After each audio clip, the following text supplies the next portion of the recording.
السلام علیکم ورحمۃ اللہ وبرکاتہ۔ حامدا ونصلیا اما بعد، واعوذ باللہ من الشیطان الرجیم، بسم اللہ الرحمن الرحیم۔ ومن يطيع الله والرسول فأولئك مع الذين أنعم الله عليهم من النبيين والصديقين والشهداء والصالحين وحسن أولئك رفيقا۔ جن لوگوں نے اللہ اور رسول اللہ کی اطاعت کی وہ ان لوگوں کے ساتھ ہوں گے جن پر اللہ تعالیٰ نے انعام فرمایا، یعنی نبیوں کے ساتھ اور سچے لوگوں کے ساتھ اور شہیدوں کے ساتھ اور نیک لوگوں کے ساتھ ہوں گے، اور یہ بہترین ساتھی ہیں۔ معزز سامعین، اس آیت کریمہ کا شان نزول یہ ہے کہ ایک صحابی رسول اللہ صلی اللہ علیہ وسلم کے پاس تشریف لائے اور عرض کرنے لگے، یا رسول اللہ، میں آپ صلی اللہ علیہ وسلم کو اپنی جان اور اپنے بال بچوں سے زیادہ محبوب رکھتا ہوں۔ اے اللہ کے رسول، جب میں گھر میں اپنے بال بچوں کے ساتھ ہوتا ہوں اور آپ کو یاد کرتا ہوں تو جب تک آپ کو دیکھ نہیں لیتا تب تک مجھے قرار نہیں آتا، تو سب بال بچوں کو چھوڑ چھاڑ کر آپ کے پاس دوڑا ہوا آتا ہوں، آپ کو دیکھ کر تسلی ہو جاتی ہے اور دل کو قرار آ جاتا ہے، تب میں واپس جاتا ہوں۔ لیکن جب میں اپنی اور آپ کی موت کو یاد کرتا ہوں تو میں جان لیتا ہوں کہ جب آپ جنت میں داخل ہوں گے تو آپ نبیوں کے ساتھ بڑے بڑے درجات میں ہوں گے، اور اگر میں جنت میں داخل ہوا بھی تو نہ میں آپ کو دیکھ سکوں گا اور نہ آپ تک پہنچ سکوں گا، تو مجھے بڑی تکلیف ہوگی۔ اس پر اللہ تعالیٰ نے اس آیت کریمہ کو نازل فرمایا کہ جو اللہ اور رسول اللہ کی اطاعت و فرما برداری کرے گا وہ جنت میں نبیوں کے ساتھ ہوگا۔ نبی کی اطاعت و فرما برداری اور محبت کی یہ فضیلت ہے۔ حضرت انس رضی اللہ عنہ بیان کرتے ہیں کہ ایک صاحب نبی صلی اللہ علیہ وسلم کے پاس حاضر ہو کر عرض کرنے لگے، یا رسول اللہ، قیامت کب آئے گی؟ آپ نے فرمایا، قیامت کے لیے تم نے کیا تیاری کر رکھی ہے؟ اس نے جواب دیا، میں نے قیامت کے لیے زیادہ نماز، روزہ، صدقہ و خیرات کر کے تیاری تو نہیں کی ہے، لیکن اتنا ضرور ہے کہ میں اللہ اور اس کے رسول کے ساتھ محبت رکھتا ہوں۔ میرے پاس بس یہی محبت رسول کا سرمایہ ہے۔ آپ نے فرمایا، جس کے ساتھ تم محبت رکھو گے اس کے ساتھ تم جنت میں جاؤ گے۔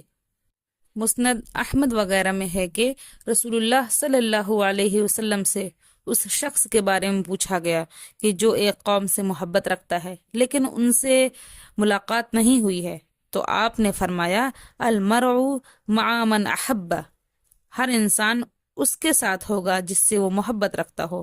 حضرت انس رضی اللہ عنہ فرماتے ہیں کہ خدا کی قسم، میری محبت جو رسول اللہ صلی اللہ علیہ وسلم کے ساتھ ہے اور حضرت ابو بکر صدیق رضی اللہ عنہ کے ساتھ ہے، عمر رضی اللہ عنہ کے ساتھ ہے، مجھے امید ہے کہ اللہ تعالیٰ مجھے انہی لوگوں کے ساتھ اٹھائے گا، گو میرے اعمال ان جیسے نہیں ہیں۔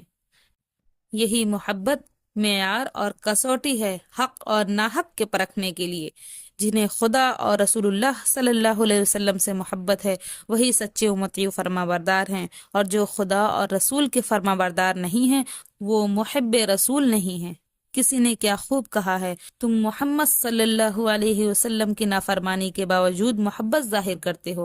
خدا کی قسم، یہ تو زمانے میں عجیب بات ہے۔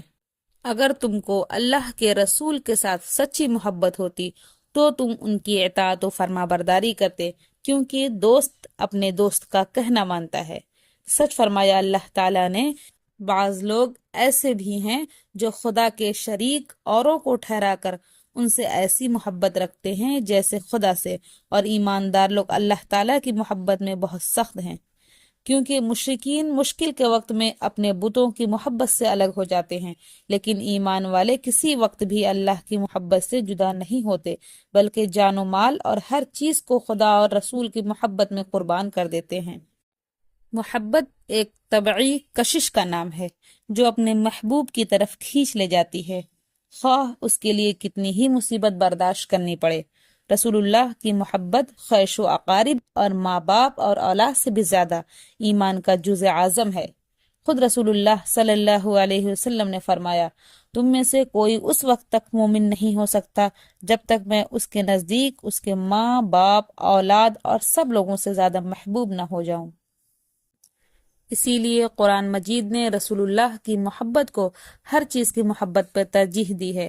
ارشاد ہے، اے مسلمانوں، دوست نہ بناؤ، نہ اپنے باپوں کو اور نہ اپنے بھائیوں کو، اگر وہ کفر کو اسلام سے زیادہ عزیز رکھیں۔ تم میں سے جو بھی ان سے محبت رکھے گا وہ پورا گنہگار اور ظالم ہے۔ کہہ دیجئے کہ تمہارے باپ اور تمہارے لڑکے اور تمہارے بھائی اور تمہاری بیویاں اور تمہارے کنبے قبیلے اور تمہارے کمائے ہوئے مال اور وہ تجارت جس کی کمی سے تم ڈرتے ہو اور وہ حویلیاں جنہیں تم پسند کرتے ہو، اگر یہ تمہیں اللہ سے اور اس کے رسول سے اور اس کے راہ کے جہاد سے بھی زیادہ عزیز ہیں تو تم خدا کے حکم سے عذاب کے آنے کا انتظار کرو۔ اللہ تعالی فاسقوں کو ہدایت نہیں کرتا۔ عزیز ساتھیوں، سورہ توبہ کی اس ترجمہ سے یہ بات معلوم ہوا کہ رسول اللہ کی محبت ایمان کی تکمیل کے لیے اور دخول جنت کے لیے ضروری ہے، اور رسول اللہ صلی اللہ علیہ وسلم کی محبت کی یہ نشانی ہے کہ رسول اللہ صلی اللہ علیہ وسلم کے طریقے پر عمل کیا جائے، جیسا کہ رسول اللہ صلی اللہ علیہ وسلم نے فرمایا، من احب سنتی فقد احبنی ومن احبنی کان معی فی الجنتی۔ جس نے میری سنت سے محبت رکھی اس نے مجھ سے محبت کی، اور جس نے مجھ سے محبت کی وہ میرے ساتھ جنت میں ہوگا۔ ناظرین و ناظرات، صحابہ کرام اور صحابیات کے رسول اللہ صلی اللہ علیہ وسلم کے ساتھ محبت کے بہت سے واقعات ہیں جن کو پوری تفصیل کے ساتھ اس ویڈیو میں بیان کرنے سے ہم قاصر ہیں۔ اللہ تعالی ہم سب لوگوں کو صحابہ کرام رضی اللہ تعالی علیہم اجمعین کی طرح رسول اللہ صلی اللہ علیہ وسلم کے ساتھ سچی محبت عطا فرمائے، آمین ثم آمین۔